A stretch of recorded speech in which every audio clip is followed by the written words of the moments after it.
యేసు బాప్తిస్మము తరువాత మత్తయి 4:1-25, మార్కు 1:12-39, లూకా 4:1-44 ఆధారంగా యేసు యోహాను చేత బాప్తిస్మము పొందిన వెంటనే పరిశుద్ధాత్మ ఆయనను అరణ్యానికి తీసుకువెళ్ళాడు. అక్కడ యేసు 40 రోజులు మరియు 40 రాత్రులు ఉపవాసమున్నాడు. ఆ సమయంలో ఆయనను శోధించేందుకు సాతాను వచ్చాడు.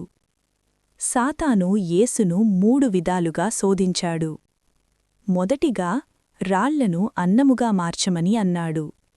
యేసు దేవుని వాక్యంతో సమాధానమిచ్చాడు.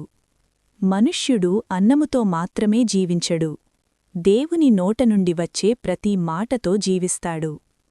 రెండవసారి దేవాలయ శిఖరంపై నిలబెట్టి దేవదూతలు కాపాడతారని చెప్పి కిందకు దూకమన్నాడు.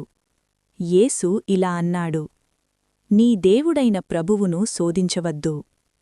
మూడవసారి ప్రపంచ రాజ్యాలన్నింటినీ చూపించి తనను ఆరాధిస్తే అన్నీ ఇస్తానన్నాడు. యేసు గట్టిగా ఇలా అన్నాడు: నీ దేవుడైన ప్రభువును మాత్రమే ఆరాధించాలి, ఆయనకే సేవ చేయాలి. అప్పుడు సాతాను ఆయనను విడిచిపెట్టాడు. మరియు దేవదూతలు వచ్చి యేసుకు సేవ చేశారు.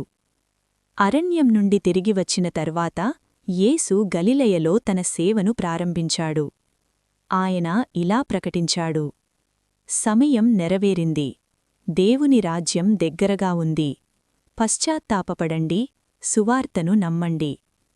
యేసు అనేక గ్రామాలు మరియు పట్టణాల్లో బోధిస్తూ రోగులను స్వస్థపరిచి దయ్యాలను వెళ్లగొట్టి దేవుని ప్రేమను ప్రజలకు చూపించాడు.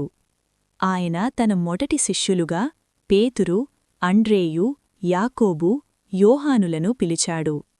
ఈ విధంగా యేసు బాప్తిస్మము తరువాత ఆయన ప్రజల మధ్య శక్తితో కూడిన సేవ ప్రారంభమైంది.